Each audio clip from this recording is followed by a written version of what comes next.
Hey, what's up, everybody? Coach Jerry here. I have a confession to make. So I've been really naughty. Been a bad boy. Uh, so the last couple months, I've been working pretty hard on building an app, and it's ready to go soon. But in the midst of doing that, I spent way too much time sitting. And while I, employed some of my practices and tools to break the monotony of the sitting and keep things mobile, it wasn't as effective as I'd like. So going through a little process right now where I'm just going through and opening my hips back up and my shoulders as well. So what I'd like to share with you guys is this little circuit that I've been using. It's kind of my go-to whenever I need to open up my hips, and yeah, it's really effective. So if you've got tight hips, you probably have tight shoulders as well. So if you have tight hips and shoulders, save this video, put it in your favorites, and give it a try. Give it a try. Even one round. Get through this one round. I've been doing it in circuit format. Get through one round and see how you feel. Do it once per day. After a week or so, you should be feeling markedly better, noticeably different, and you should experience a boost in energy as well. Because when we have tight areas in our body, energy gets stuck within there, and yeah, it just causes all sorts of issues. Low back starts to tighten up. That'll creep up the chain. Next thing you know, you got neck and shoulder problems. All right, so like I mentioned, shoulders and hips are connected. So that's how I start this little circuit. All right. I got a couple different shoulder flow exercises that I do, but I'm not going to throw them into this video because really they're just really to get the shoulders ready, shoulders open so that I can mobilize my hips. So that being said, start with a hip shoulder opener, mobilizer. Just real simple. For me, posterior capsule of my hips get really tight. So a lot of that's due to my glute imbalance as far as minimus, maximus, medius. And so to kind of counteract that, I like to just open them up. So I'm just sitting back right here. And like for most people, this isn't much, but for me, this is like good range of motion. So I just go back here, almost like a snatch type of move. Just using my glutes, power through my flexors, open up my shoulders, come on back down, maintain good lower back shape, extension. Come on. What you experience if you don't maintain this good low back extension, especially if you have tight glutes, a lot of times tight weak glutes, is those glutes will want to, as you go down into this squat fold here, these glutes are going to want to pull on that weaker lumbar spine. And so that's where the back pain comes from. So they'll kind of pull, and as we go into sitting, we get this rounded lower back here. And that's because our glutes are just tight, hip capsules are tight. So I just like to do 20 of these.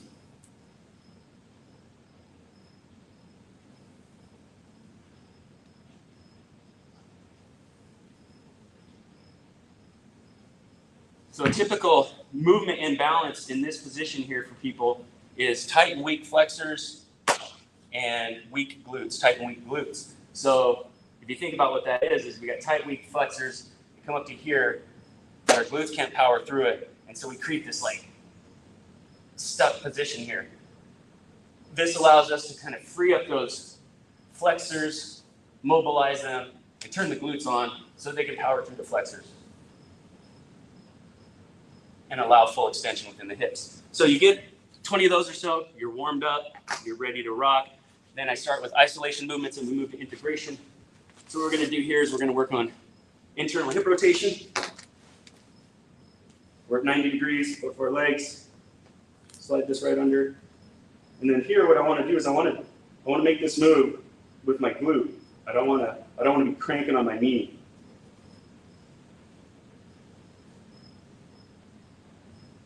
And so I'm just using my glutes, and then once I get to the end range of my glutes to where, like for me, it's not much, it's about here. So there, that's the end range of my glute strength. But what I'm gonna do is I'm gonna use the stick to kind of give my glutes an assisted rep here.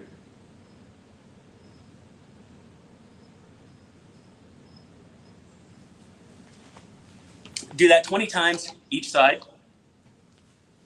I'm gonna move over to some hip circles here. And really what this is doing, this is opening everything up so I can go and open up my groin area, okay? Not literally, don't get nervous. Okay.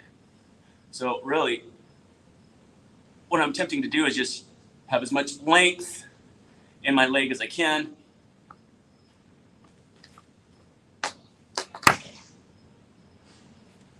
I'm just envisioning like creating a big circle on the floor under my feet. Exhale as we fold the leg in, inhale as we extend it. Go both directions.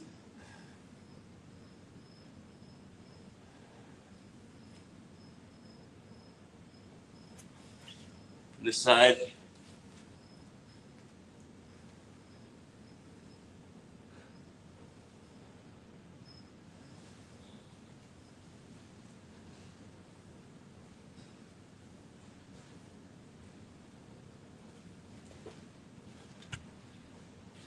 So anywhere between 6 to 10 each direction, whatever your hips can handle. You'll experience some burning. They'll start to fatigue. They'll start screaming at you. Your leg might start shaking and quivering, what have you. Don't go too far into the pain zone, okay? All right, so we got that open up. Now I'm gonna just open up the groin.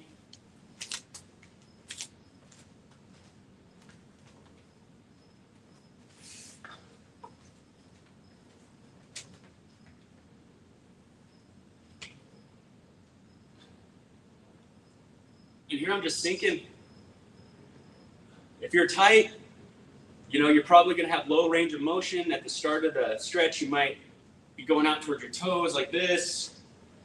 Like, don't get frustrated. Just sink into that glute. Sometimes if they're really tight, you only got like this much range to start with. That's fine. Just take the range you have and slowly increase it.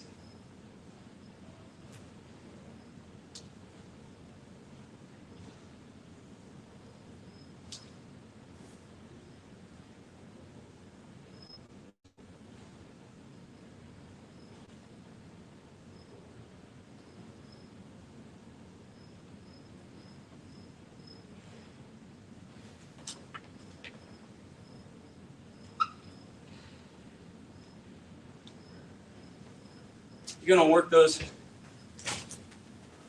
as much as you can, 10 to 20 per side. Just really get into it, really get things going, get things moving. Experience a little bit of burn, not, like I said, not too deep into the pain zone. All right, a couple more isolations here. So now we're going to do a little more external hip rotation or internal hip rotation. A little more gentle. Open us up for, got a couple strangely effective hip mobilization exercises. They're kind of a big bang exercise where we get a lot of different elements, strengthening, lengthening, mobilizing, all in the same exercise. And that's what we want to look for, guys, to really maximize our time, things where we can kill a bunch of birds with one stone. Okay, so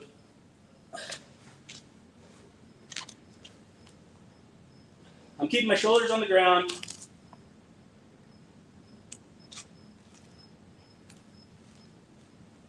And as I go into this lowering phase, I'm really focusing on using this glute and this knee and this 90-degree angle to increase the internal hip rotation. And this one's more of an open external hip rotation on the other side.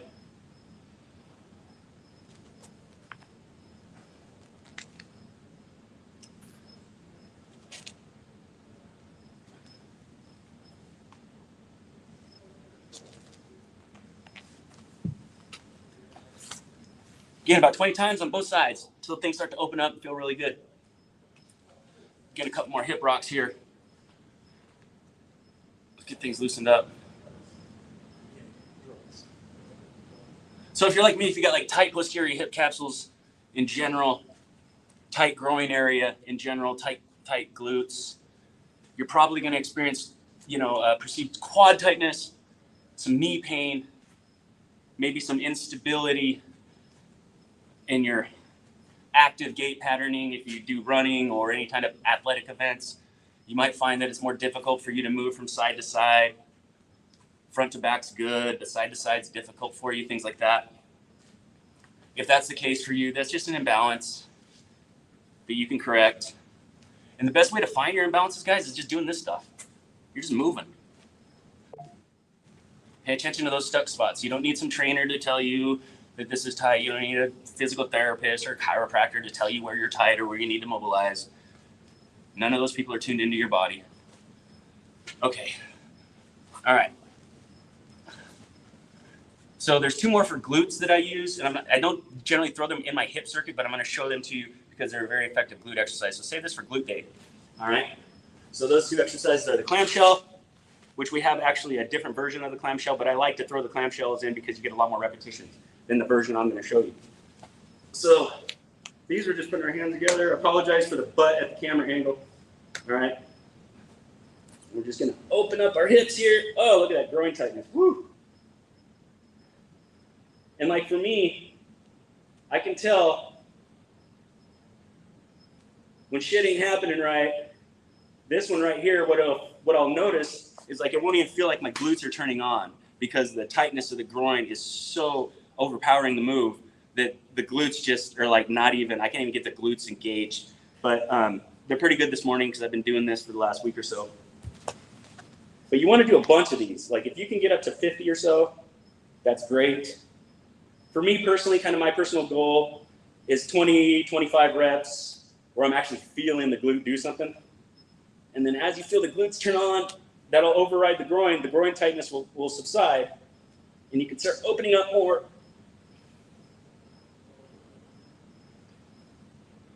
And I like to go all the way to touching my knee here because that provides a nice stretch in the glute. So it's like a stretch contraction.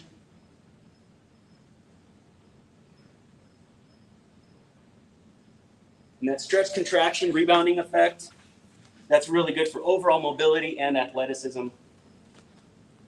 That's the difference between mobility and flexibility. A lot of people are a lot more flexible than they are mobile, and that's because they don't have like some of that like pulsing strength in their muscles. They don't have some of that rebounding elasticity in their muscles, so their mobility isn't as good. So we do that on both sides. And then this one, I don't know what you call this thing. It's kind of a naughty little move, but I like it. It works well. So bring these in here. Feel that groin be tight. I like to massage it out a little bit. Your hand just go down on the floor. Don't use the hands to assist the move. We're just going to use our glutes, power through those flexors. I'm going to tuck my pelvis underneath me like that, so it has that kind of a motion. And again, we're just using those glutes to power through those flexors, those hip abductors and adductors.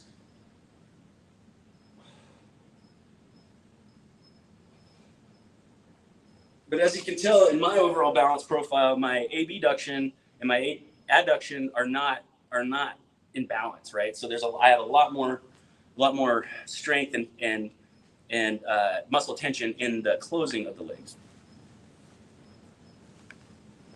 That's a no response in life generally. And I carry my parents in my hips. That's why they're always tight.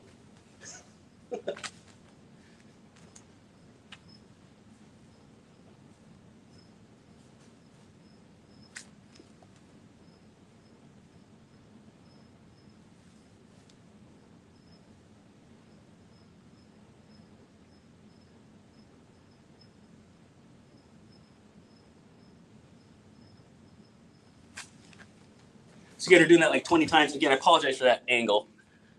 It's really not appropriate, but you just got to see what you need to see, right? Okay. So these last few are really the ones that really turn things on, get things going as we've stretched and mobilized the region. Now we get to put it in action. So we use the principle of isolation to integration. So we've isolated these muscle groups, we've isolated these joints.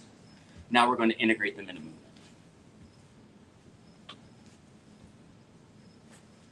All right, so this one is called a dynamic 90-90 or hip switches, however you want to call it.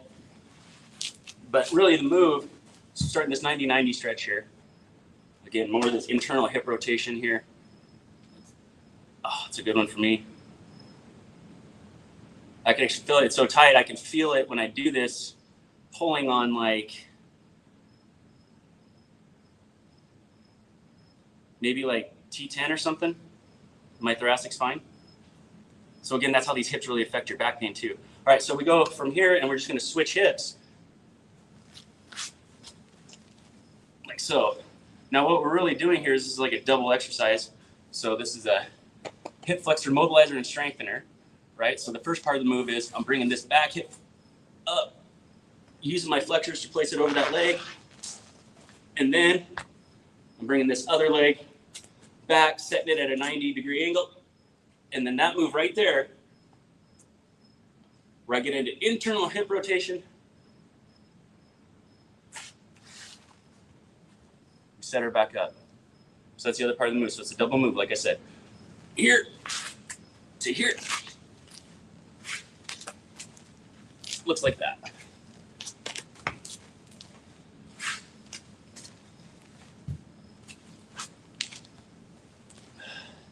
I do 10 or so per side. Then I go right into these, kind of a different variation of them. I really like the 90-90 stretch. One thing I will say though, like guys, if you have this propensity to have this excess tilt, like that, a little bit of a Donald Duck action going on, there's some things you're going to want to do before you start getting into a bunch of 90-90 stuff. And that's because this 90-90 position puts your pelvis in a really bad position when it's very tilted like that. But there's work you can do for that. It won't take you long to get out of that situation. Okay.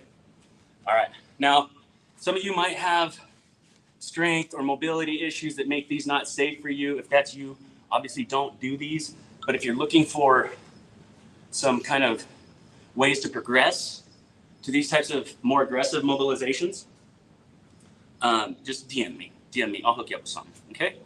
All right. So again, we just did the hip switches, the dynamic 90-90, very similar approach here.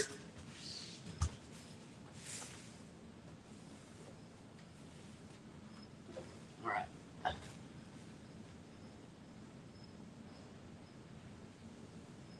Good. So power into the glutes here. All right.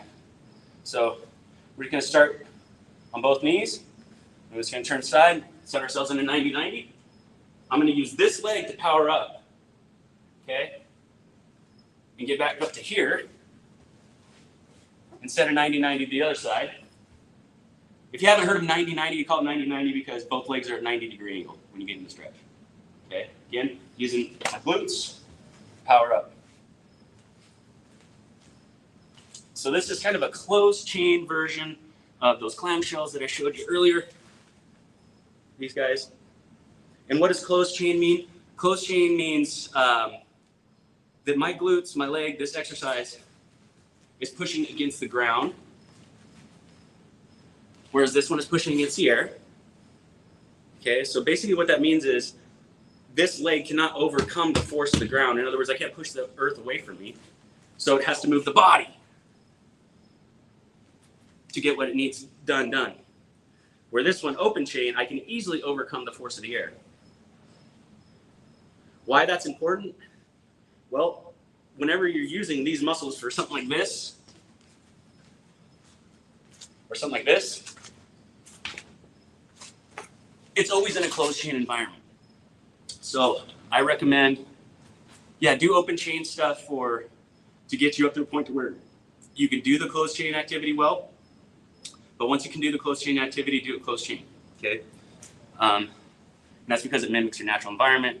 That directly affects like the firing of the neural circuitry, and that's all tied into like what we call infant development patterning. So infant development is what determines how well we move and how well we age. So again, I'm just going to show you those again. Starting up here, set into 90-90, closed chain glute, 90-90, closed chain glute.